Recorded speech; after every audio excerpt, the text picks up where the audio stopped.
घर आए मणि को लेकर के, और मणि सत्राजीत जो राजा थे उनको दे दिया। बोला ये लो तुम्हारी मणि, तुम झूठ का मुझे कलंक दे दिया। भगवान कन्हैया गए अपने घर और गर्गाचार्य जी महाराज को बुलाए। बोला महाराज मेरी कुंडली में ऐसी कौन सी दोष निकल गई जो ऐसो कलंक लग गए मोए, राधे ऐसो कलंक लग गए मोरे, इसलिए बताओ कुछ मुझे। गर्गाचार्य जी महाराज ने कुंडली खोल के देखे। बोले महाराज आपने भादो महीने के चौथ का चंद्रमा आपने देख लिया। चौथ का चंद्रमा मत देखना, न कोई भी नहीं बचा सकता कलंक लगने से। कन्हैया ने चौथ का चंद्रमा देखा था भादो महीने का, और चौथ का चंद्रमा देखने के कारण उनके ऊपर कलंक लगा। आज सत्राजीत जो है हाथ जोड़ करके आता है, कहता है कन्हैया मुझे माफ कर दो, मुझसे गलती हो गई, ये मणि आप ले लो। कन्हैया ने कहा भैया तुम्हारी मणि तुम रखो। बहुत आग्रह करते हैं तो कन्हैया उस मणि को ले लेते हैं। कहते प्रभु एक निवेदन है। बोले क्या? बोले हमारी एक पुत्री है, दहेज तो दे दिया, आप कन्या का भी ले लो। बोले क्या नाम है? बोले सत्यभामा। बोले तो चाहता तो नहीं हो, लेकिन सब अपने आप अगर आ रही है तो कोई दिक्कत नहीं है, स्वीकार है। सत्यभामा जी की विवाह कन्हैया से है गई। बोले सत्यभामा की जय हो, बोले बांके बिहारी लाल की जय हो। मेरे प्यास में इस प्रकार से 3 प्रकार की विवाहें हुई। अब बताओ कन्हैया ने अपने की होगा, ने अपने आंख सब घुस रही है उसमें। कन्हैया ने उनसे भी विवाह किया। चौथी विवाह कालिंदी। कौन? यमुना महारानी। यमुना महारानी कौन है?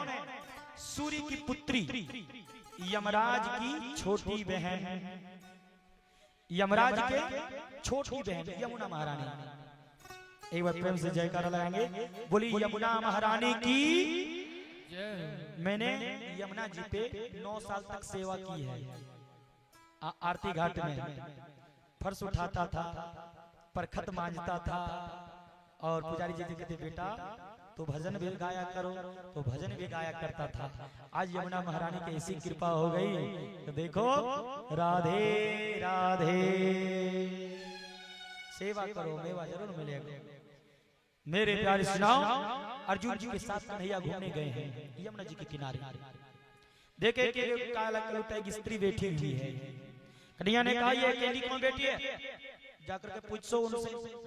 अर्जुन जी गए, बोले तुम कौन हो देवी? बोला मैं यमुना हूँ। बोलो ओ यमुना महारानी? हाँ। बोला मैया प्रणाम, मेरा स्वीकार करो। बोला आप यहाँ? बोले कितने वर्ष से मैं तपस्या कर रही हूँ, किस लिए? कन्हैया को पति के रूप में चाहती हूँ। अर्जुन जी ने कहा कि मैया देर काय की, कन्हैया तो साथ में रथ पे बैठे हैं, चलो विवाह कर लो। अब देखो कन्हैया ने कौन सी विवाह की, सब तो अपने आ रही है। दुविधा दूर करो भैया ये दवाई से। हाँ यमुना जी की विवाह अर्जुन जी ने वही कन्हैया से करवा दिए। बोली यमुना महारानी की जय हो, बांके बिहारी लाल की जय हो। ये चौथी विवाह पूर्ण हो गई, संपन्न हो गई। 5वीं विवाह, एक राजा है जो 2 भाई हैं, वो विंद और अरविंद। मेरे प्यारे सुनो, उन्होंने दोनों भाइयों ने अपनी लाडली बहन मित्र वृंदा जो परम सुंदरी हैं भगवान कृष्ण से जाकर के उनकी भी विवाह करवा दी। ये 5वीं विवाह हुई। बोले बांके बिहारी लाल की जय। और एक राजा है जिनका नाम है नग्नजीत, और नग्नजीत की जो पुत्री का नाम है उसका नाम है मेरे प्यारे सुनो नग्नजीती। अब क्या हुआ, उनके पास जो है 7 बेल है, उन्हें स्वयंवर रखा कि इस बेलों के नाक में जो नथ लगा देगा, रस्सी इत्यादि जो डालते हैं, उन्हीं से विवाह अपनी पुत्री के कर देंगे। इसका नग्नजीती की। अब क्या हुआ, सभी हार गए, कोई नहीं कर पाए। 7 बेलों को एक साथ में करना था। सभी को वो चैलेंज कर रहा था। कन्हैया ने कहा मेरो रहते चैलेंज करे वो तू? अरे मैं कहा ना कर सकूं। कन्हैया ने एक ही बार में 7 बेलों को नथ लगा दिए। नग्नजीत जो राजा थे कहा कि प्रभु अब मेरी पुत्री को स्वीकार करो, नग्नजीती को। बोलिए नग्नजीती महारानी की जय हो। ये 6वीं विवाह संपन्न हो गई। अब 7वीं विवाह श्रवण करो मेरे प्यारे सुनो। 7वीं विवाह जो है बड़ा ही सुंदर है। उस 7वीं विवाह जो है सुभद्रा से हुई। भद्रा भद्रा सुभद्रा नहीं समझिए, भद्रा से। मेरे प्यारे सुनो, एक रानी है जिसका नाम है राजाधी देवी। उस राज्य की रानी है, राजा नहीं है। उनकी एक पुत्री है जिसका नाम है भद्रा।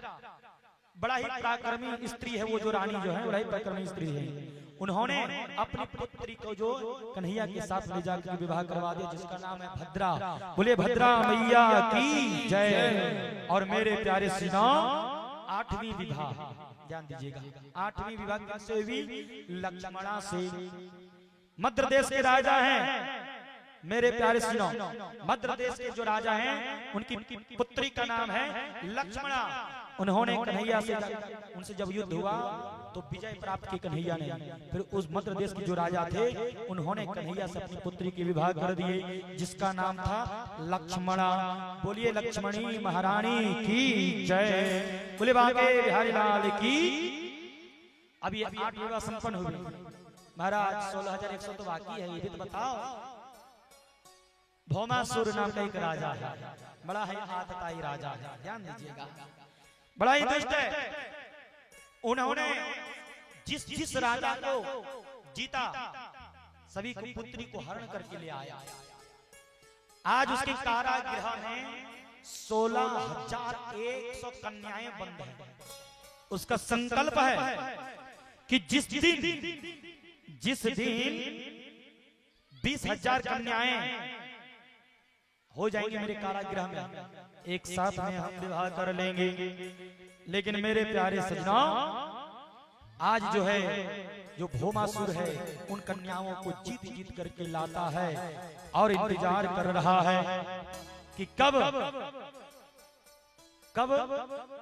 20,000 हो इससे विवाह करें। लेकिन भगवान को पता चला मेरे प्यारे सुनो, और उस भौमासुर को जाकर के उद्धार किया, ने मार दिए और उस कारागृह से उस कन्याओं को मुक्त किए। बोले देवी कन्याओं आप सभी लोग जाओ। अब ध्यान दीजिएगा, कन्याओं ने कहा प्रभु आपसे निवेदन है। बोले क्या? बोले प्रभु अगर हम पिता के घर जाते हैं तो पिता हमें स्वीकार नहीं करेंगे। क्यों?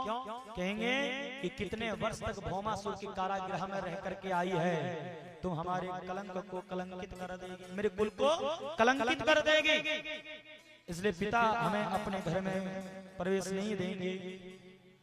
प्रभु 2 ही मार्ग है हमारे पास जीवित रहने का, क्या? या आत्महत्या कर लेंगे या कोई गलत मार्ग में चले जाएंगे जो समाज को गंदा कर देंगे। इसलिए प्रभु आप हम पे कृपा करें। भगवान ने कहा क्या? बोला आप अपने साथ में लेकर के चलिए। भगवान ने कहा कि ऐसे थोड़े ले जाएंगे। बोला तो कैसे? बोला तुझे हम पत्नी का सम्मान दे करके ले जाएंगे।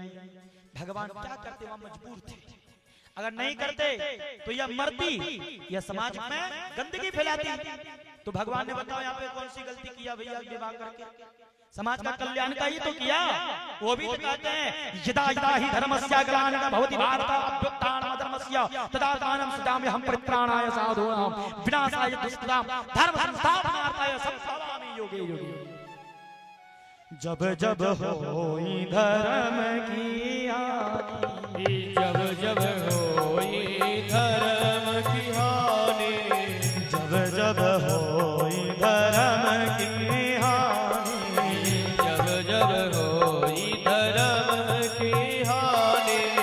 जब जब होई धर्म की हानि, जब जब होई धर्म की हानि, बाढ़हि असुर अधम अभिमानी, बाढ़हि असुर अधम अभिमानी, करहि अनीति जाय नहीं बरनी, करहि अनीति जाय नहीं बरनी, सीधहि प्रधेनु सुर धरहि, प्रधेनु सुर धरहि, तब तब धारी प्रभु विविध शरीरा, तब तब धारी प्रभु विविध शरीरा।